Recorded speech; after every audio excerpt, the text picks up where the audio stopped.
To this day, I live on my own in a small house just outside Chicago.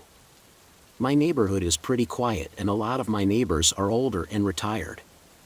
For my birthday, my parents bought me a Ring doorbell camera because they've always been worried about my safety, since I'm a woman who lives by myself. After installing it, I played around with the app which connects to my phone so that I'd get notifications on my phone if someone was at the door. I've never had any issues with anybody in the area and felt pretty comfortable most of the time. That all changed on a cold, rainy night in the fall when I had a horrifying experience. It was Friday night. I finished up my last shift of work for the week and came home looking forward to the weekend where I'd be able to relax and catch up on sleep. I work as a police dispatcher, so my job is pretty exhausting since I'm constantly receiving emergency calls and relaying the information over to the police. After getting home, I did some laundry and cooked dinner while I spent time with my 5-year-old black lab. A couple hours after I had dinner, I made some popcorn and sat down on the couch and watched a movie in the living room with my dog right next to me, who was pretty clingy. About an hour or so into the movie, my dog jumped off the couch and walked up to the window facing the driveway.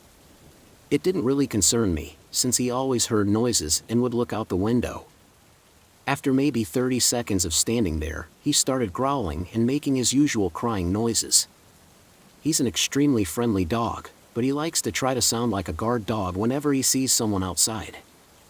I was expecting an Amazon delivery that night, so I just assumed he was growling at the delivery driver.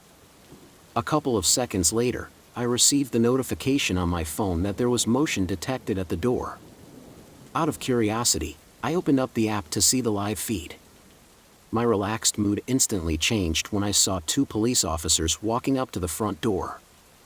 I watched the feed, and I listened as they whispered to each other, words I couldn't make out. At this point, I was definitely concerned and wondered why the police would be at my door. I watched as the one officer rang my doorbell, which made my dog start barking like crazy. I got up and stood in the kitchen, using the app to talk to them. I said, "Hi, how can I help you guys?" The officer responded, saying, "Good evening, ma'am. We received a couple domestic violence reports from your neighbors. We just need to come in and make sure you're not in danger and that everything is all right." My mind races. I tried to figure out why my neighbors would be calling the police to my house. They know I live alone. My only thought was that they had the wrong address. I responded, saying, "Are you sure you guys have the right address? I live alone here. It's just me, right?" When I said that, I instantly regretted saying that as I started to doubt their legitimacy of actually being real police officers. The other man, who had stayed silent the whole time, replied, saying, "Yes, ma'am, we were called to this address and need to make sure that you're not in any sort of danger." I immediately responded, saying, "Do you guys mind if I see your badge numbers?" And they both said, "Sure," as they held up their numbers. From my experience in my work field, I know for a fact that badge numbers should be accompanied by their photo ID. And that's when I asked, "Can I see your photo ID?" I knew this would verify their legitimacy, since it should have a signature below it from the chief of police. They both looked at each other hesitantly and said something like, "Oh, we left that in the cruiser. It'll only be a couple minutes. If the call we received was inaccurate, we won't take up too much of your time." That response instantly freaked me out, since it confirmed my suspicions that they weren't real officers. I didn't respond and ran upstairs to my room and locked myself inside with my dog. I called 911 and recognized the voice of my coworker. I told him who I was and I asked if he could check to see if there was a call to my house for a domestic dispute. I waited for a minute or so and he came back to the phone telling me no and asked why. I explained my situation to him and he seemed just as freaked out as I was and told me he'd have any available units in the area sent over immediately. I thanked him and almost jumped out of my skin when I heard the loud banging on my front door. The one guy was yelling, "Police. Open up." He kept repeating it as he pounded on my front door, discontinued. As I stayed on the phone with dispatch filling him in on what was going on, the one man outside started shouting, saying that they're coming in if I don't open up. At this point, my heart was beating out of my chest. I had no way of defending myself except for my dog, which I'm assuming didn't scare them. I watched on the feed as they both started kicking the door. Another minute passed by as I heard the sound of police sirens in the distance, which grew louder with every second I watched as they both fled from my doorstep, running down my driveway towards the sidewalk. I looked out the window to see them get into a maroon sedan and take off just before the police arrived. Once the real police showed up, I explained everything that happened and sent them the footage from my doorbell camera. For some reason, they were never able to identify the men at my door. I'm glad that I work in the field that I do, which helped me detect their fraudulent identification. I'll never know what would have happened if I had opened that door, and I'm thankful I'll never have to find out.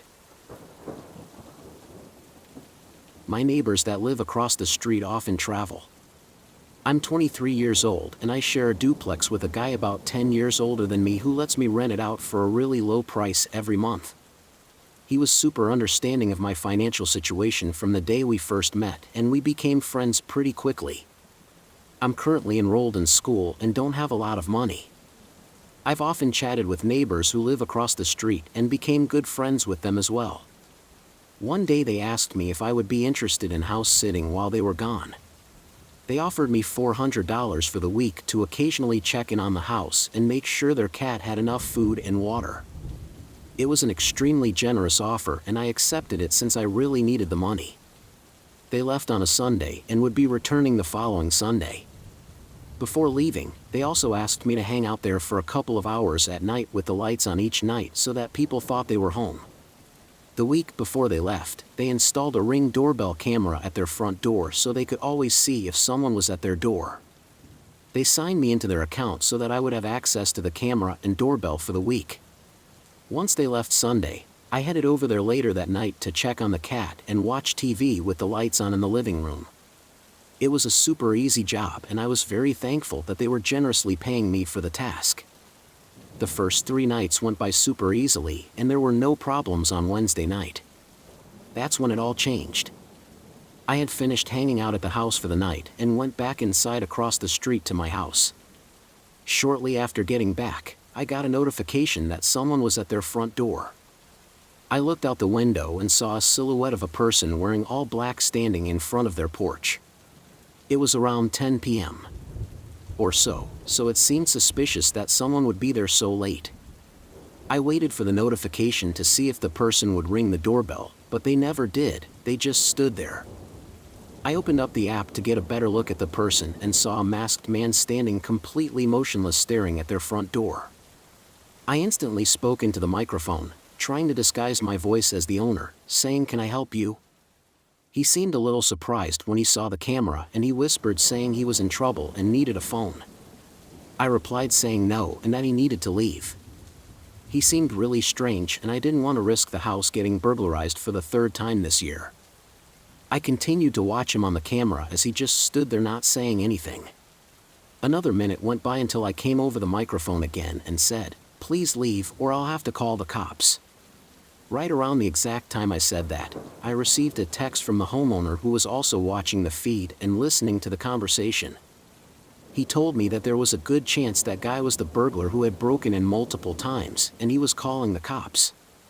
I continued to watch through the camera and look out the window simultaneously as the man finally stepped back from the porch and started walking down their driveway.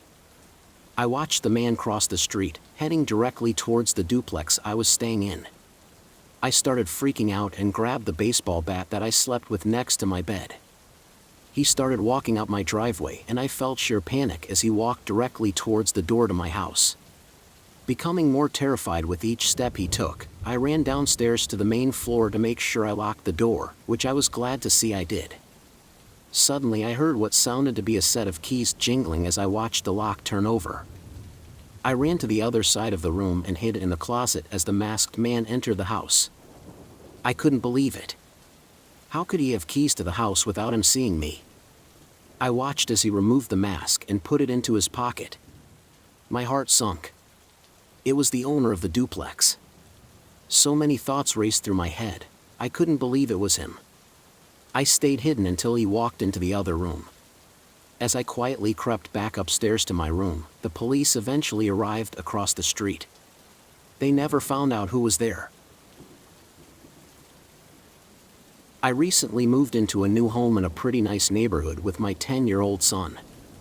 I'm a single father, so I'm the only one who looks after my son. I've had to send him to daycare most of his childhood, since I obviously didn't want to leave him at home by himself. Ever since he turned 9, he started asking me if he could take the bus home after school instead of waiting in aftercare. I always told him that it wasn't safe to be on his own, especially since our neighbor at the end of our street had his house broken into a couple months ago when his 10th birthday was coming up.